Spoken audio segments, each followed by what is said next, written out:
الحمد لله نحمده ونستعينه ونستغفره ونؤمن به ونتوكل عليه ونعوذ بالله من شرور أنفسنا ومن سيئات أعمالنا من يهده الله فلا مضل له ومن يضلله فلا هادي له ونشهد أن لا إله إلا الله وحده لا شريك له ونشهد أن سيدنا ومولانا محمدا عبده ورسوله۔ میرے انتہائی معزز محترم مکرم دوستوں اور بزرگوں، ذی الحج کا مہینہ شروع ہے اور اس مہینے میں اللہ رب العزت نے مسلمانوں کے لیے ان کی دوسری عید عید الاضحیٰ کو رکھا ہے، جو پوری دنیا کے مسلمان 10 ذی الحج کو مناتے ہیں۔ لیکن اللہ رب العزت نے اس عید میں جہاں مسلمانوں کو عید کی خوشی دی ہے، عید کا تہوار دیا ہے، تو وہیں اللہ رب العزت نے مسلمانوں کو ایک حکم بھی دیا ہے، اور وہ حکم یہ ہے کہ مسلمانوں، تم اس دن اپنے اللہ کے نام پر اپنے اللہ کی رضا اور اس کی خوشنودی حاصل کرنے کے لیے قربانی کرو، خون بہاؤ۔ اب یہ قربانی کرنا، خون بہانا، اللہ رب العزت کو اس قربانی کرنے سے نہ ہی تمہارا گوشت پہنچتا ہے اور نہ ہی خون، بلکہ اللہ رب العزت باوجود علیم بذات الصدور ہونے کے،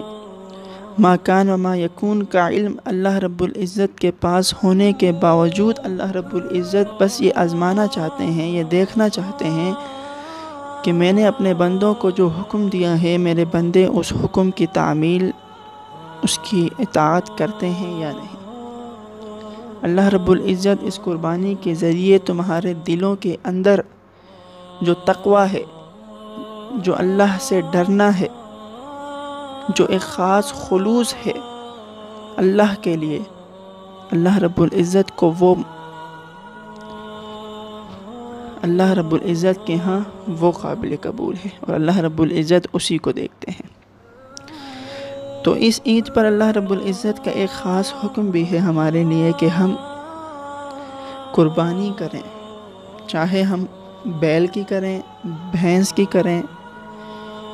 یا بکری، دمبے یا اونٹ کی کریں، بس اللہ کے حضور ہم نے خون بہانا ہے، اور اللہ رب العزت کے سامنے ہم نے اپنے تقوی کو پیش کرنا ہے، اپنے خلوص نیت کو پیش کرنا ہے۔ اب ہم نے اللہ کے حضور قربانی میں، اس عید میں جانوروں کو قربان کرنا ہے، تو اب کس طرح کے جانور ہوں جو اللہ رب العزت کے ہاں قبول ہوں، جو اللہ رب العزت کے حکم کے مطابق ہوں، اور کون سا عیب جو جانوروں میں ہوگا اگر، تو اس کی قربانی اللہ کے حضور قابل قبول نہیں ہے۔ تو اس نشست میں انہی عیوب کے بارے میں آپ حضرات کے سامنے یہ عرض کرنا چاہتا ہوں کہ چند ایسے عیب ہیں کہ اگر وہ جانور میں پائے جاتے ہیں تو اس کی وجہ سے ہماری قربانی عند اللہ قبول نہیں ہوگی۔ ہم جتنا ہی مہنگا، جتنا ہی خوبصورت جانور لے کر آ جائیں، اگر ان عیوب میں سے کوئی عیب اس جانور کے اندر پایا جاتا ہے تو ہماری قربانی اللہ کے حضور قبول نہیں ہوگی۔ تو جب بھی ہم کوئی بھی جانور خریدیں، جو چند عیوب ایسے ہیں کہ وہ دیکھ لینے چاہیے کہ جس جانور کو ہم خریدنے لگے ہیں کہیں اس کے اندر وہ عیب تو نہیں، اس لیے کہ اگر وہ عیب ہوگا تو آپ کی قربانی قبول نہیں ہوگی۔ تو سب سے پہلی بات یہ ذہن نشین رکھیں کہ قربانی کا جانور ہر طرح کے عیب سے پاک ہو، اس کے اندر کسی بھی طرح کا عیب نہ ہو۔ آپ جانور خریدیں تو سب سے پہلے دیکھیں کہ اس جانور کی آنکھیں تو صحیح ہیں، کہیں وہ جانور اندھا تو نہیں ہے، اس لیے کہ اگر جانور اندھا ہے، اس کی بینائی کم ہے، وہ کسی چیز کو صحیح طور پر دیکھ نہیں سکتا، وہ جو کھانا کھا رہا ہے، چارہ کھا رہا ہے، اسے اس کا پتہ نہیں چلتا کہ وہ کہاں ہے۔ تو اگر اس طرح کی علامت کسی جانور کے اندر پائی جاتی ہے اور اس طرح کی اس کی نظر کمزور ہے، یا بالکل ہی وہ ایک آنکھ سے اندھا ہے یا دونوں آنکھوں سے اندھا ہے، تو اس جانور کی قربانی عند اللہ قبول نہیں ہوگی۔ تو جب بھی جانور خریدیں تو سب سے پہلے یہ دیکھیں کہ اس کی آنکھیں صحیح ہیں، اس کی آنکھوں کی روشنی اس قدر کمزور تو نہیں ہے کہ وہ اپنے کھانا بھی نہیں پہچان سکتا، کھانا بھی نہیں دیکھ سکتا۔ اور اس کے بعد دوسری چیز ہمیں جانور کے اندر یہ دیکھنی چاہیے کہ اگر آپ جانور بیل، بھینس، گائیں خرید رہے ہیں، بیل کے اندر تو وہ عیب نہیں پایا جائے گا، البتہ گائیں یا بھینس آپ خرید رہے ہیں تو پھر آپ اس بات کا دھیان رکھیں کہ اس کے جو تھن ہیں، ان تھنوں میں کوئی عیب تو نہیں ہے، یا اگر وہ تھن کہیں خشک تو نہیں ہے، یا اگر خشک ہیں تو پھر دیکھیں کہ اس کے چاروں جو تھن ہیں سب کے سب خشک ہیں۔ اگر سب خشک ہیں تو اس کی قربانی اللہ کے حضور قبول نہیں ہوگی۔ اگر آدھے یعنی 2 خشک ہیں اور 2 صحیح ہیں تو اس جانور کی قربانی بھی اللہ رب العزت کے ہاں قبول نہیں ہوگی۔ لیکن اگر بھینس اور گائیں ایسی ہے کہ جس کے 4 تھنوں میں سے 3 تھن تو دودھ دے رہے ہیں، 1 تھن خشک ہے، تو اس جانور کی قربانی عند اللہ قبول ہے۔ لیکن اگر ایسا جانور ہے کہ جس کے 3 تھن ٹھیک ہیں اور 1 تھن خشک ہے، قربانی تو اس جانور کی جائز ہو جائے گی، لیکن پھر بھی اس جانور سے اجتناب کرنا چاہیے، اس لیے کہ کراہیت پھر بھی اس جانور کے اندر آ جاتی ہے کہ اس میں عیب پایا جا رہا ہے۔ یہ تو اس صورت میں تھا کہ جب آپ بھینس اور گائیں خرید رہے ہیں، لیکن اگر آپ بکری خرید رہے ہیں تو بکری کا یہ حکم ہے کہ اس کے تو ہوتے ہی 2 تھن ہیں۔ اب اگر بکری ہے تو دیکھیں اگر دونوں تھن خشک ہیں تو قربانی جائز نہیں ہے، اور اگر 1 تھن خشک ہے اور 1 دودھ دے رہا ہے تو بکری کے ہاں 1 تھن خشک ہونا بھی قربانی کے ناجائز ہونے کی علامت ہے۔ بکری کا 1 تھن بھی اگر خشک ہوگا تو اس کی قربانی جائز نہیں ہوگی، لہٰذا بکری کے دونوں تھن دودھ دینے والے ہوں، دونوں تھنوں میں کسی بھی قسم کا کوئی عیب نہ پایا جا رہا ہو، تو تب آپ کی قربانی عند اللہ قبول ہوگی۔ اس کے بعد اگر کوئی جانور ایسا ہے جو خنثی ہے، خنثی کا مطلب یہ ہے کہ اس میں نر اور مادہ دونوں کی علامتیں پائی جا رہی ہیں، تو شریعت میں خنثی جانور کی قربانی جائز نہیں ہے۔ اگر کوئی انسان خنثی جانور کی قربانی کرتا ہے تو عند اللہ اس کی قربانی قبول نہیں ہوگی، اس لیے کہ جانور کا خنثی ہونا، چاہے وہ بکری ہو، جانور کا خنثی ہونا چاہے وہ بیل ہو، چاہے وہ اونٹ ہو یا دمبا ہو، اگر جانور خنثی ہے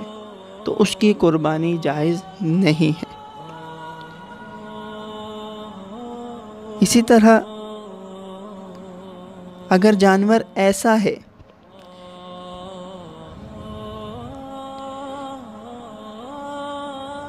کہ جو خارشی ہو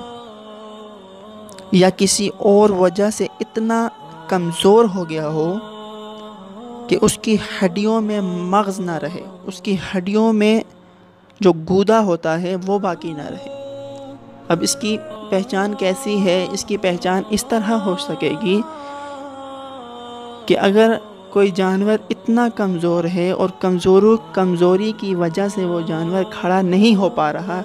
تو یہ اس بات کی علامت ہے، نشانی ہے کہ اس کی ہڈیوں میں گودا نہیں ہے، تو لہٰذا ایسے جانور کی قربانی بھی جائز نہیں ہے۔ یا کوئی جانور ایسا ہے جو لنگڑا ہے اور اس کا لنگڑا پن اس قدر ہے کہ وہ اس اپنے لنگڑے پن کی وجہ سے جہاں پر آپ قربانی کرتے ہیں، جہاں پر آپ اپنے جانور کو قربان کرتے ہیں، وہاں تک بھی وہ چل کر نہ جا سکے، تو اس طرح کے جانور کی قربانی بھی جائز نہیں ہے۔ اسی طرح اگر کسی جانور کا کان، دم یا چکی یعنی دمبے وغیرہ کے پیچھے جو ہوتی ہے اسے چکی کہتے ہیں، چکی، تو کان، دم اور چکی تہائی سے زیادہ کٹی ہوئی ہو، یعنی 1/3 سے زیادہ کٹی ہوئی ہے، چاہے وہ کان کٹا ہوا ہے، دم کٹی ہوئی ہے یا چکی کٹی ہوئی ہے، تو ایسے جانور کی قربانی بھی جائز نہیں ہے۔ یا کوئی جانور ایسا ہے کہ جس کی پیدائشی طور پر کان ہی نہیں ہے، تو اس جانور کی قربانی بھی جائز نہیں ہے۔ یا ایک کان ہے اور ایک نہیں ہے، تو اس جانور کی قربانی بھی جائز نہیں ہے۔ اسی طرح اگر کوئی جانور ایسا ہے، بھینس، گائیں، کہ جس کے تھن کٹے ہوں، تو تھن کٹے جانور کی قربانی بھی جائز نہیں ہے۔ ایک بار پھر سنیں کہ گائیں اور اونٹنی میں اگر 2 تھن خشک ہوں تو ان کی قربانی جائز نہیں ہے، اور بکری میں اگر 1 تھن بھی خشک ہو تو اس کی قربانی جائز نہیں ہے۔ یا کوئی جانور ایسا ہے کہ جس کی ناک کٹی ہے، اس جانور کی قربانی بھی جائز نہیں ہے۔ یا کوئی جانور ایسا ہے کہ جس کا 1 پاؤں زخمی نہ ہو بلکہ کاٹ ہی لیا گیا ہو، کاٹ دیا گیا ہو اس کا پاؤں، تو ایسے جانور کی قربانی بھی جائز نہیں ہے۔ اور اگر کوئی جانور ایسا ہے، اس حد تک جنون ہے، پاگل ہے کہ وہ چرتا ہی نہیں ہے، کھاتا ہی نہیں ہے، پیتا ہی نہیں ہے، تو ایسے جانور کی قربانی بھی جائز نہیں ہے۔ یا کوئی جانور ایسا ہے کہ جس کا سینگ، چاہے وہ بڑے جانور میں ہو، اونٹ، بیل، بھینس وغیرہ میں، یا چھوٹے جانور میں ہو، دمبا یا بکری وغیرہ میں، کہ ان کا جو سینگ ہے وہ جڑ سے ٹوٹ گیا ہو، تو ایسے جانور کی قربانی بھی جائز نہیں ہے۔ یا ایک تو تھا کہ جانور اندھا ہو،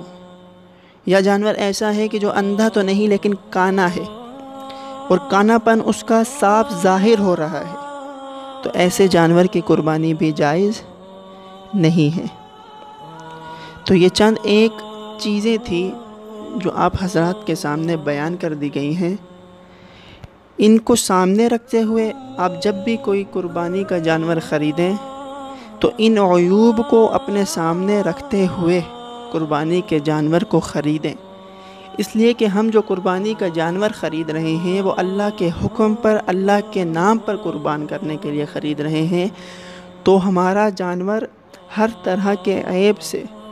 ہر طرح کے ایسے عیب سے پاک ہو کہ جس کی وجہ سے ہماری قربانی میں خلل، ہماری قربانی میں رکاوٹ، اور اللہ کے حضور ہماری قربانی کی قبولیت میں رکاوٹ بنتی ہو۔ اللہ رب العزت ہمیں اللہ کے نام پر، اللہ کے حکم پر جو قربانی کرنے لگے ہیں، یا جو قربانی ہم کریں گے، تو اللہ رب العزت ہمیں صحیح طور پر صحیح جانور، ہر طرح کے عیب سے پاک جانور اللہ کے حضور قربان کرنے کی توفیق عطا فرمائے۔ وآخر دعوانا ان الحمد للہ رب العالمین۔